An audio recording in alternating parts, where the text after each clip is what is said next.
For those of you confused with the lineup for Universe 7, then some questions may be answered today. That's right everyone, Dragon Ball Super episode 83 has landed and oh so much cuteness, oh my god. Form the Universe 7 representing team. Who are the strongest 10? Pretty much the easiest question in this entire arc. We return to Earth and Chi-Chi has some leftover meat which just needs to be eaten. Naturally, your friendly neighborhood Goku comes by to oblige. And his sidekick Beerus. It turns out that this meet was for Baby Bra's arrival, which hasn't happened yet. Speaking of, Bulma and the Pilaf gang are busy doing some prenatal training in the training room. Uh-oh, Vegeta ain't gonna be too happy, but secretly he's really concerned about her moving too much. Oh, that's just so adorable! Trunks agrees, much to Vegeta's embarrassment. Vegeta exits quickly to train somewhere else. More like, train to think of a name for the baby. Nice try, Jeets. As Chi-Chi is commenting / deriding Gohan's choice of clothing, the others tuck into some post-match eats. Shouldn't we really be looking for people to take part in the tournament? But Beerus is too hungry to be bothered with that, so he doesn't care, just pick someone who's strong. And do it quickly! Man, he's demanding when he's hungry. Now Gohan brings up a point which has really bugged me ever since the start of the Universe Survival arc. What about other planets in Universe 7? Surely they have life which is equal to or close to or vaguely close to the power levels of the Z-Warriors in some shape or form? Well, thanks to the Supreme Kai, we have an answer. The total amount of planets in Universe 7 that sustain mortal life is 28. 28. Seriously? No wonder our universe's mortal level's so low. Damn! It doesn't help that we got a Supreme Kai who takes a hands-off approach, and a god of destruction who destroys planets if they don't have good food. Plus I imagine Frieza's planet bartering didn't help. Tons of civilizations would have been wiped out or amalgamated into the Frieza Force or what's left of it. Universe 7 isn't a good place to live in, huh? Even Whis, the fountain of knowledge in comparison to Beerus, doesn't know about other civilizations and their strengths. So instead of, traipsing around the other 27 planets in the universe to look for people who might be close to strength, they're just gonna stay and keep eating. Okay, Whis, question. Don't you have faster than light travel, as well as access to beings who can sense power levels? You could comb the entire universe in a little under 12 hours, and that's me being conservative. Marketing! Oh, so sorry. What was I thinking? Well, there's always Monaka, says Goku, but apparently he isn't feeling too well. At least according to Beerus, but Goku's insistent that he take part. But Gohan then finally tells Goku to just forget about Monaka.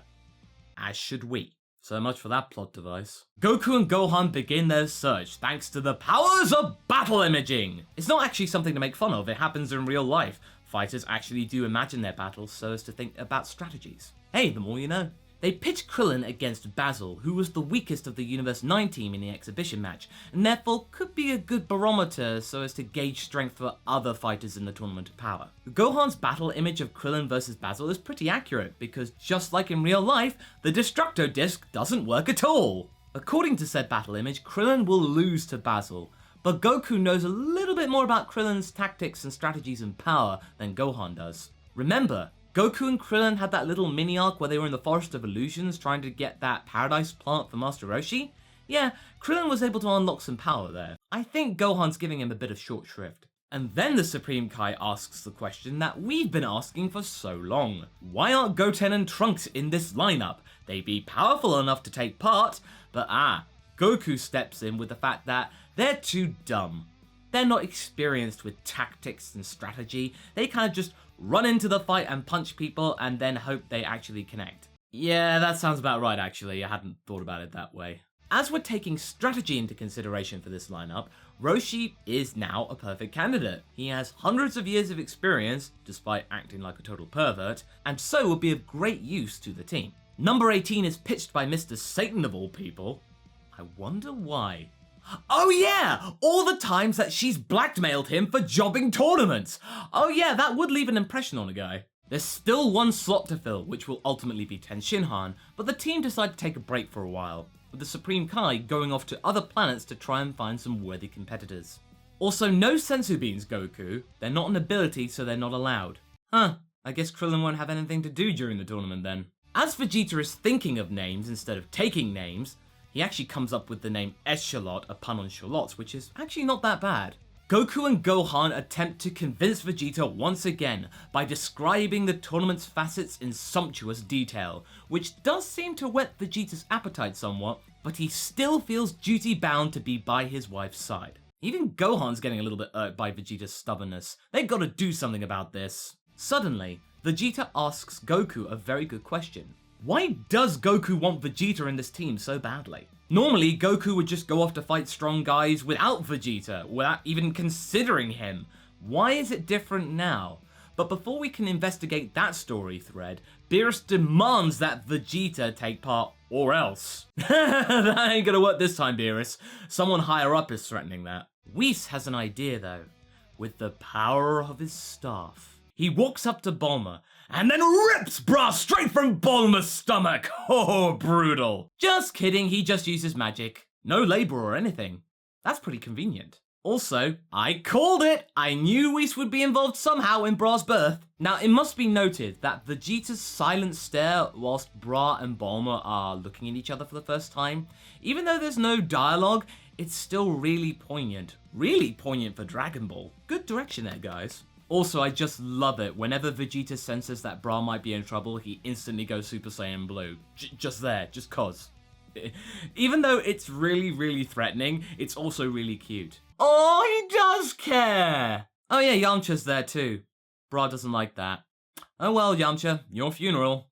Again. Gohan goes to break the news to Trunks about Bra's birth. But he doesn't know the gender, Gohan didn't think to ask. But this sparks up a debate about what would be cooler, a brother or a sister. Unfortunately, as a result, all the resolution and maturing that Kid Trunks did during the Future Trunks arc seems to have just gone out the window for now. It's a real shame, actually.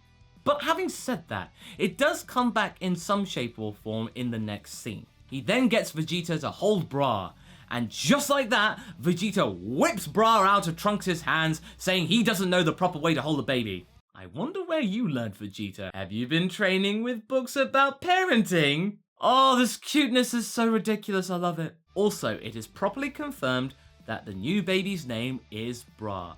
Sorry, Vegeta, no Saiyan-based name for you. With Bra born, Goku goes off to recruit Krillin and therefore number 18 for the tournament, leaving Gohan to break the news to Yamcha about the fact that he's not going to be in the tournament. Have fun with that, Gohan. We then cut to credits as the stadium continues to be built. All in all, this episode may have been light on content, but it had a lot of heart. It was quite charming, and we also got some answers to some questions that we've been longing to know. We now know to a certain degree about why things are the way they are. Like why there aren't that many other planets in Universe 7 that have a mortal life that could be strong enough to be taking part in the tournament. Plus the effective death of Monarca as a character. Oh well, can't be helped. The animation was a little shaky despite the fact there wasn't much action going on, but, you know, it served its purpose pretty much. Besides, I was too enthralled with Vegeta's side story about trying to be a good father for Bra to care about the animation too much. It was just so cute, and it really shows how much he's grown as a person. He knows so much about parenthood without wanting to show it. Both funny and adorable. I'm curious to see how the next episode pans out, with Goku gauging Krillin's strength, and by proxy 18's strength, and then opening the door for 17 to return. It's gonna be an exciting episode. In the next 2 episodes, I believe we'll find everything falling into place. I'm excited for them. But anyway, that's my review for Dragon Ball Super Episode 83. Tune in next time for my review of Episode 84. Until the next one, be sure to like and subscribe. Catch you later!